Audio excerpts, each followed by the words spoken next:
ধরতে পারবি না, তুই আমাকে ধরতে পারবি না। বুনি এই কথা কিন্তু একদম বলিস না, কতবার আমি তোকে ধরে ফেলেছি, তুই তো শুধু একই কথা বলিস। আরে দিদি, তখন তো আমি চাঁদা দিলাম, এখন আমি বড় হয়ে গেছি, আর এখন আমি অনেক দৌড়েও দৌড়াতে পারি, দেখবি তুই আগে আমি ঠিক চলে যাব। আচ্ছা আচ্ছা ঠিক আছে, পালা তো দেখি, আমি তোকে এক্ষুনি ধরে ফেলবো। Hello friends, welcome back to the channel Moumoy Bila. এটা রিয়াদের বাড়ি, আর এখানে দেখো রিয়া আর প্রিয়া দুই বোনে তো খেলা করছে। তো চলো দেখে নি আজকের গল্পে তোমাদের জন্য কি অপেক্ষা করছে। তারা বলছে, তারা হাঁপিয়ে যাচ্ছি আমি, বাবা আজকে সত্যি অনেক জোরে দৌড়াচ্ছে, কিন্তু আমি দিদি, আমি যদি হেরে যাই তাহলে তো ও অনেক হাসাহাসি করবে আমার সাথে, একদমই না, ওকে আমি ঠিক ধরে ফেলবো। দাঁড়া বলছি, দাঁড়া, ধরতে পারছিস না তো, পারবিও না, দাঁড়া দাঁড়া, আমি তোকে ঠিক ধরে ফেলবো, দাঁড়া বলছি, দাঁড়া বলছি, দাঁড়া, না না আমি দাঁড়াবো না। আর তখনই তো সেখানে মিনু চলে আসে। আরে মা, তুমি কোথায় গিয়েছিলে? আরে এই তো একটু জল আনতে গিয়েছিলাম রে। কি জল? জল? তুই জল আনতে গেছিলে? আমাকে একটু দাও না, আমিও জল নেই। না প্রিয়া, তুমি পারবে না, কথা শোনো। না না আমি পারবো, দাও আমাকে দাও। আর এই বলে তো প্রিয়া জোর করে জলের বালতিটা নিয়ে নেয়। আচ্ছা আচ্ছা প্রিয়া ঠিক আছে, কিন্তু সাবধানে। হ্যাঁ মা ঠিক আছে, এই তো আমি সাবধানে যাচ্ছি। আর এই বলে তো প্রিয়া আস্তে আস্তে জলের বালতিটা নিয়ে বাড়ি থেকে যেতে থাকে।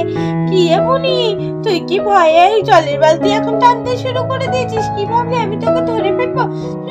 দাঁড়া দিদি, আমি এখনই আছি, জলের বালতিটা রেখে এসে দেখবি তুই আমাকে ধরতেই পারবি না, আমি তার আগে আগেই পালাবো। আর এইভাবে বলেই তো প্রিয়া ঘরে থেকে যেতে থাকে।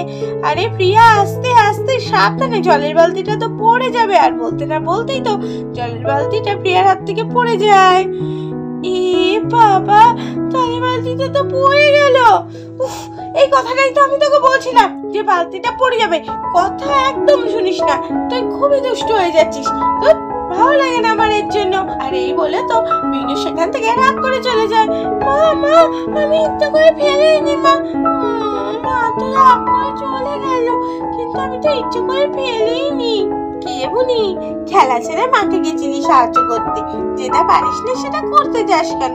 দেখলি আমি জানি আমি জলের বালতি নিয়ে পারবো না, তাই আমি করতেও যাই না। করতে গিয়ে কিরকম বকাটা খেলি দেখলি তো। আরে দিদি তুই চুপি কর, চুপি কর, তুই তো কোনো কাজই করিস না, আমি মাকে একটু করে দিই। কি আমি কোনো কাজ করি না? তুই এটা বলতে পারলি? আমি ঠিক যেগুলো পারি সেগুলোই করতে যাই, যেগুলো পারি না সেগুলো করতেও যাই না, আর এইভাবে কাজ নষ্টও করি না।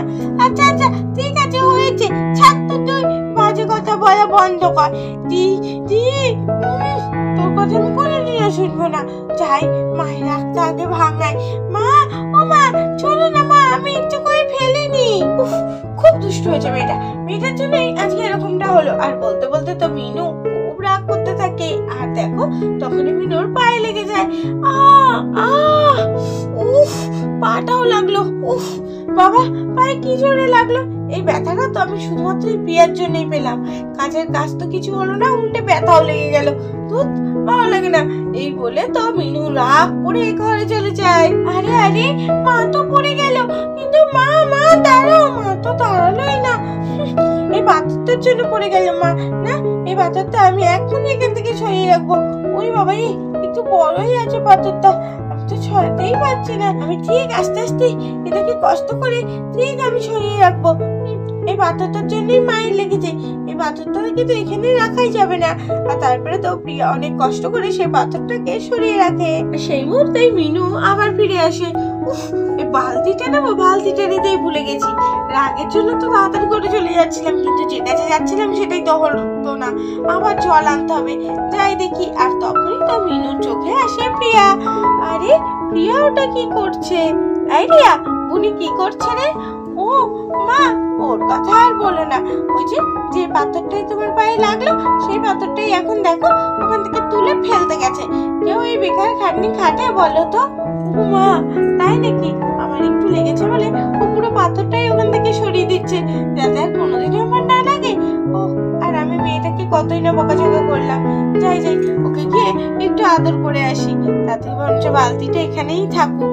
হ্যাঁ এই রিয়া, দেখিস তো বালতিটা, আমি বুনির কাছ থেকে এক্ষুনি আসছি। হয়ে গেছে, আর একটুখানি, এই এখানে রেখে দিলাম, আর কারোর পায়ে লাগবে না, মায়ের পায়ে তো আর কোনোদিনও লাগবে না। এই প্রিয়া, প্রিয়া, এই প্রিয়া। ও মা, আমি না ওটা আসলে ইচ্ছে করে ফেলিনি মা। হ্যাঁ রে মা, আমি সব বুঝতে পেরেছি। বাবা, আমার একটু পায়ে লেগেছে বলে তুই যদি ইটটা সরিয়ে রাখতে পারিস, তাহলে আমার কষ্টের জন্য তুই বালতিটাও নিয়ে আসতে পারিস। সেই বালতি তুই কোনোদিনও ইচ্ছে করে ফেলতে পারিস না। আমার ভুল হয়ে গেছে আমার সোনা মা। অনেক আদর করে দিচ্ছি তোমাকে। থ্যাংক ইউ মা, আই লাভ ইউ মা, আই লাভ ইউ। আমি ইচ্ছে করে কইনি, ওটা আসলে পড়ে গেছিল। হ্যাঁ মা, আমি আমার ভুল বুঝতে পেরেছি। আরে মা, ও মা, শোনো না মা, মা মা মা, শোনো না। ওহো, তুইও চলে এসেছিস, বুঝতে পেরেছি। বুড়িকে একটু আদর কি করেছি, তোর এখন আদর খেতে হবে না। আয় আয় আমার কাছে আয়, আমার তুই সোনা মেয়ে। বুনি, কি রে, আমিও কেমন আদর খাচ্ছি বল? হ্যাঁ টিটি, সে তো দেখতেই পাচ্ছি আমি একটু আদর কি খাচ্ছি, তোর তো কম পড়ে গেল, হিংসুটি বুড়ি একটা। নে এখন মায়ের আদর খা। আচ্ছা ঠিক আছে। আর এই বলে তো দুই মেয়েকে মিনু অনেক আদর করতে থাকে। তো বন্ধুরা, আজকের ভিডিওটা এখানেই শেষ করছি। ভিডিওটা ভালো লাগলে চ্যানেলটাকে সাবস্ক্রাইব করে দিও। আজকের মতো টাটা।